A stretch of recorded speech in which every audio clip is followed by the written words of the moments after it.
Thank you, Lou. Thank you, Charles. Over to you.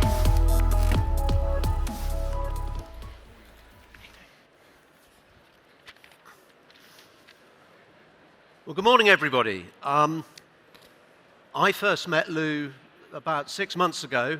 She was 3 weeks into her new job as CEO of one of the largest water companies in this country. And I think the first thing I said to you, having taken on, and we all know what's going on with water companies in this country, but one of the things I said to you, I think you're a very brave person. And so here you are. We've been trying for 3 years at Blue Earth to persuade a leader of one of our water companies to come up onto the main stage to talk about the issues facing the industry. And we really appreciate the fact you're here. And I'll repeat that. You're a very brave person, Lou. So thank you for being here. So sewage. Thank you. I mean, sewage, where do we start? As we all know, the discharge of sewage and the pollution caused by sewage is a subject of huge public outrage and uproar. I mean, polling we've done at River Action shows that over 50% of the electorate consider this to be one of their top 5 issues when they go to the ballot box at the next general election. So that's sort of what's put it on the map. You know, where do we start really to talk about it? I mean, Lou, you know these figures better than I do. Last year, raw sewage was discharged onto our beaches, into our rivers, on over 300,000 occasions in this country. In your area alone, and United Utilities covers the northwest of the country, it was on, I think it's over 70,000 occasions, which actually makes United Utilities one of the biggest dischargers of raw sewage. So just to get the conversation going, and I know there are people in this room who know lots about this subject, but for those of you who may not be so familiar with why this is happening, perhaps you could just explain to us why in 2023 we have this huge sort of pollution crisis. And I mean, perhaps we can talk generically across the country, then also let's talk about, you know, where you come from, the northwest of England. So, Lou. So first of all, thank you, Charles, for the invite, and thank you to everybody here this morning. I want to start first by saying I share and I understand everybody's concerns in this room. And I think it's important that as water companies, and more importantly, as a chief exec of a water company, we're out here, we're having the conversations, and more importantly, being transparent about the situation and the challenges that we face. So, as Charles said, it's very well documented and well understood, and the NGO community have done a great job in terms of raising the visibility. Over the last couple of years, what's changed is that we are now recording and we can now see how these combined sewer overflows are operating. And more importantly, we can see the scale of what needs to change. And when I first met Charles, he said to me, "My goodness, you're brave, and why on earth have you taken the job?" And I've taken the job because I fundamentally believe what's really important is action. And I just want to take a minute to talk about the Northwest and why we have a situation where, you know, I know those numbers only too well. You know, we appear at the top of the charts in terms of CSO activation. So the Northwest as a region, if you think about it, I go from just underneath Scotland, Cheshire, Manchester, Lancashire, Cumbria. But actually as a region, we have a huge network, twice as big as others. And we also have more rain, 28% more rain than the rest of the country. And actually that's a challenge in itself, but one of the biggest challenges we have is the combined nature of our infrastructure. So actually in the Northwest, 54% of our pipe work is combined. So sewer pipes and essentially surface water connects together. And if you're in Merseyside, that's as high as 80%. So essentially the challenges that we have as we sit here today is we have an aged and old infrastructure. We're seeing the impact every day of climate change, and we're also experiencing significant population growth. And that means that we've essentially got to replumb the system to cope and operate in the way that it needs to, not just today, but for the future too. But if we talk about the sort of the legalities of discharging, as you say, the reason these overflows work is because the sewage and the rain comes into the same drain, and rain overwhelms the system. So you've explained that.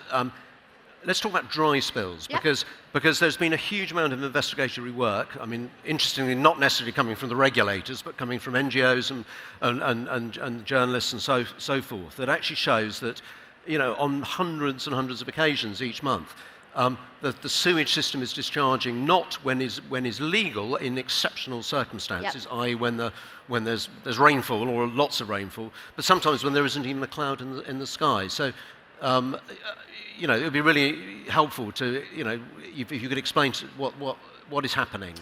I start from a premise that I don't want to see any spill. And actually, I think that's the mindset that you have to have, because without that, then actually you're not looking at all the solutions and the opportunities that there are in terms of actually reducing spills and the impact on the environment. But from a dry spill perspective, you're absolutely right, these things should be operating when it rains. But actually, there are some times, and the legislation has recently, and there was the court case back in September, that in the past the focus has not been on reducing CSO spills. And actually, one of the things that's been there is a cost-benefit test. I'm not saying that's right, but that's where we've been in the past. Now, what I would also say in terms of dry spills is that there are sometimes things that are going on that we can't necessarily always see. So all companies, all customers have the opportunity to connect into the sewer system. So I can't legally stop anybody connecting into the sewer system. So if there's a new housing development, if there's a new business, we have no powers to stop that. And so a lot of the time, what's connecting into that infrastructure, we can't necessarily see. And then the second thing is, and I've got one in my region, which is where I've got a cracked aquifer. And actually, it's groundwater that's infiltrating. But actually, what's really important is, if it is a dry spill, we should know about it. Because actually, that should be a first indication of, have you got a compliance problem? Is there a breach? And actually, we've now got data and AI. So I have the ability from my control room to understand every CSO, how it's operating, and using AI data technology to basically say, it hasn't been raining in that catchment, there isn't an issue with ground sources, what is going on? And I think that's the step change that's been made, even in as much as the last 12 months, in terms of our understanding and, more importantly, our action to tackle some of this stuff. So, I mean, you're describing, your words, an aged old infrastructure. I think let's in a minute come back to, how on earth have we got ourselves into a situation when an essential service that's taking away our effluent and providing us with our drinking water is allowed to get itself into a condition where it's an aged and old infrastructure that's clearly not, clearly failing. But before we do that, a week ago on Monday, the water industry announced its next 5-year plan, which I think runs from 2025 to the end of the decade. Now, this is it really, isn't it? I mean, this is your one chance to fix this crisis. You're not going to, nothing else will happen until you get to the end of that period. And, everything that we as campaigners and you guys as lovers of biodiversity and nature, everything depends upon this. It does. And we're all looking at you to deliver this. But why don't you, and it was very confusing because it was an announcement on behalf of 12 companies, it all went out in one great big thing. Talk about what you are planning to do in the northwest of England and how you are going to sort the problems out on your patch, which I think what you've been telling us have very different geographic and demographic characteristics to, say the south of England or here where we are here in Wessex Waters catchment. So the plan. And I think it's hugely important. So, as Charles said, all companies have come forward with our plan. But in the northwest, last Monday, I announced £13.7 billion worth of investment for the next 5 years. That's a 7-fold increase in environmental investment than's happened in this current period. And it will be the biggest investment in over 100 years in terms of water infrastructure. And if I look at what are the outcomes, so what is that really going to deliver? Well, it's going to see improvements to water supply to 2 million customers. So new aqueduct supplies going in from Cumbria down into Manchester and Wales into Liverpool. Improvements for customers, 1.5 million customers in terms of water quality. But most importantly, it's also the UK's biggest CSO spill reduction programme. So we have said we're going to reduce spills by 60% compared to 2020-21 in terms of our spill activations across the Northwest. And what's really, really important is that we've built this plan because I fundamentally believe, and I'm from the Northwest and care passionately about the region I serve, is that actually what's really important is people and place. So we've built a plan that isn't just one plan for the Northwest. We've got a different plan for Cumbria and we've got a different plan for Manchester. And why is that important? Well, we're working in Manchester with Andy Burnham and the Combined Authority because this is also about how do we tackle things like surface water separation and more importantly, how do we tackle flooding. And if you think about the outcomes, 500 kilometres of rivers that's improved, significant improvements in terms of bathing water status. And at the same time, what's also important is affordability. Because what we're really saying as well is that we've got to invest for the future. So we've worked really hard to keep bill increases at a manageable level. And I'm really mindful of that because we're in a cost of living crisis. So it's about a 5% increase per year, but we've also put on the table £525 million worth of affordability support so we can help 1 in 6 customers. Because at the same time as improving infrastructure and in improving outcomes for the environment, we need to make sure that customers don't get left behind socially too, and that's really, really important. Which comes to the key question. I mean, who's paying for this? The 13 plus billion, who is paying for this? Is it all being funded by the customers? So if you look at the plan as it sits here right now, 93% of that plan that we've put forward is new environmental enhancements, new requirements. So that plan is about building new infrastructure, new storage, new treatment, and so essentially that's where that additional cost starts to come in. I think one of the things we've got to be really careful about in terms of the narrative is this notion of we'll have customers pay twice. And I think if you think about CSOs specifically, they form an element of the bill increase, but it's actually a small element. We're going to rebuild 88 treatment works in the Northwest that's going to reduce the phosphorus load from 57 down to less than 5. There's lots of things in this plan, additional water sources, that form part of that bill increase.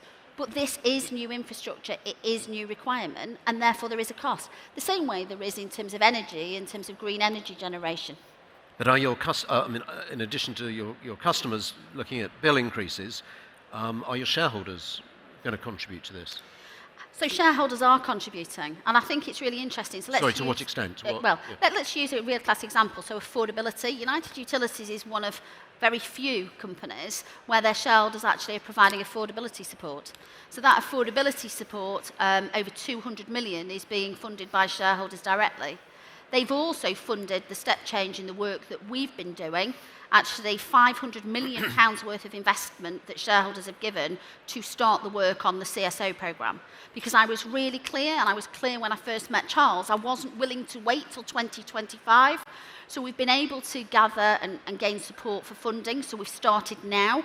And that £1.2 billion worth of additional funding, investors are helping support and have basically reinvested £500 million so that they can make their contribution too.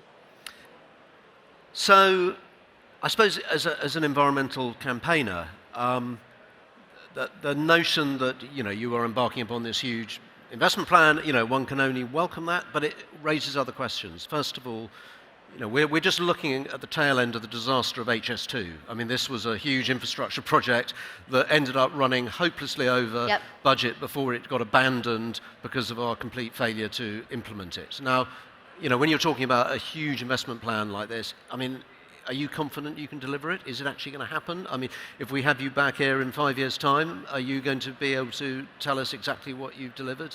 What is the risk of actually delivering this? Well, as I sit here right now, and I think I was really clear with you when I first met you, I've taken the job because I don't want to admire the problem. I've taken the job because I fundamentally believe that we need to get to action. And actually, I think there's a huge opportunity for the Northwest here too. So it's really interesting that we announced this plan last week at the same time as HS2 was actually stopping, because the improvements that we're going to make to the environment, to infrastructure, it's going to support 30,000 jobs in the Northwest, a part of the region that really, really needs that inward development. But actually, it's a hugely ambitious plan, a plan of which the scale of we've not delivered in the past. So we've been restructuring our organisation, working with new partners, developing partnerships to enable it to work. And I think one of the legitimate questions may be, well, are you going quick enough? Could you go faster? One of the inherent challenges that we've essentially got is we provide a 24/7 service. So I can't go away and build new infrastructure on greenfield sites, and I can't turn things off. So actually, if I was doing something in the highway, I could shut the road, I could do what I needed to do. We can't do that. We've got to carry on, and rightly so, providing great quality water and making sure that we're treating sewage and managing the environmental impacts. So we've got to do all of that and manage all of those outages and that delivery around providing a 24/7 service. So there is a huge amount to do, but actually I represent a team of very, very committed and enthusiastic people who are really, really determined to drive the step change that everybody in this room and we really want to see. So Lou, let's just move on to, I think, an issue that must be at the front of many people's minds when we think about what's happened to the water industry. So what you're telling us is this, this hugely ambitious plan, the biggest investment program for 100 years. It sounds to me like an emergency plan. It sounds to me like, we are in this crisis where this aged and tired infrastructure, it has not been invested in. Now, cast ourselves back 30 years, this industry was privatized. It was taken out of public ownership, an essential service. It was taken out of public ownership. It was given over to shareholders in the private sector. Those shareholders have taken out £70 billion of dividends out of this industry and sent that home to wherever they happen to be based, many of them the other side of the world. Yep. We've also seen this industry from being privatised debt-free to now having almost the same amount of debt on its balance sheets. Now, the biggest water company in this country, which is Thames Water, with 12 million customers. I mean, they have had to go to the government in the last few months to effectively declare themselves approaching a state of bankruptcy. And as a result of this underinvestment, you're having to announce the biggest investment plan in 100 years. So, I mean, surely we can only conclude that the privatisation of this industry was just a disaster, and why could it have ever got into this situation? I mean, what's your response to that?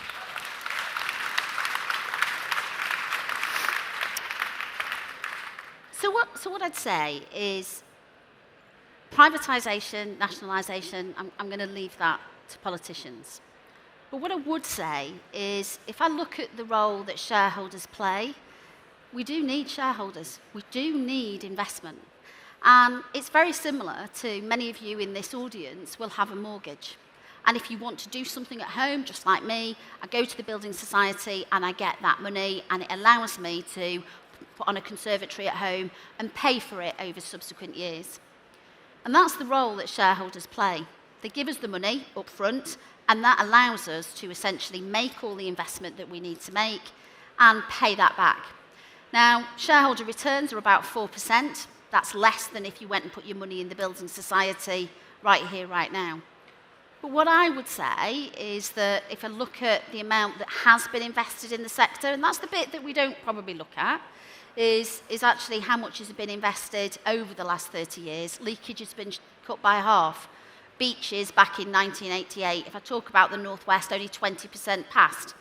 That's now 97% today. Still 3% left to go, and it needs to be focused on. But there's a huge amount that's happened. It doesn't matter whether something is nationalised or whether something is privatised. We need investment. We need investment in this infrastructure because, secondly, the population is changing, but also the impact of climate change. Water and how it presents itself and the impact on climate shows itself every single day. We don't have enough water. We have too much water. We're coping with inundation. We're coping with flooding. Many of you will have seen the pictures last week in terms of what was going on in Scotland. We're experiencing significant changes. And so whether that's done through the government or whether that's done through privatised companies, that investment needs to happen. And I'd just give you a personal view. I am, and have been for the last 8 years, a governor of my daughter's comprehensive school, the school I went to. And I'm responsible for finances. And there's a huge amount of accountability that sat on the public purse and that competition for money. And interestingly, this morning, there's an article out about Northern Irish Water and the fact that they're experiencing problems as a result of the fact that environmental investment's been cut. Regardless of how this is funded, we cannot cut investment in the environment because that is what's needed. And more importantly, we've got to make sure that our systems are capable of coping, not just for today, but for tomorrow. And that investment, wherever it comes from, is what's really, really needed in the UK. Okay, Lou. So, very important we have some time for questions from the audience, but I'm just going to put one final thing to you, Lou. So, we just had the Labour Party conference. As you would have noticed, a lot was said about sewage and the water industry. And I want to read you a comment from Steve Reid MP. Steve is the Shadow Minister of the Environment, so all probability is he will be the future Minister of the Environment. So he said in his keynote speech, "It's shocking that during a cost of living crisis, consumers are now being expected to pay the price while CEOs are pocketing millions in bonuses. Labour will ban the payment of bonuses to water companies until they've cleaned up their filth." Now, as one of those CEOs, perhaps you can have the right of reply to what Mr. Reid said last weekend. I fundamentally agree with Steve Reid. So I made the condition of my appointment that my remuneration had to be linked directly to environmental outcomes. And not just my remuneration, but the remuneration of my entire business. So on the 1st of April, we changed our remuneration practices as the point that I got taken over. I took over the role, and essentially my remuneration will be very clearly linked, and a substantial part are linked to environmental performance, and that also includes CSO spills. So just to give you some confidence, I am willing to back the plan that we are putting forward. And I think it's important from an integrity perspective and from a trust perspective that actually if we say we're going to do something, we commit to it and we hold ourselves to account. So I welcome what Steve said. I didn't know he was going to say it, but it was a condition that I made of my appointment to the role. Okay, well, thank you.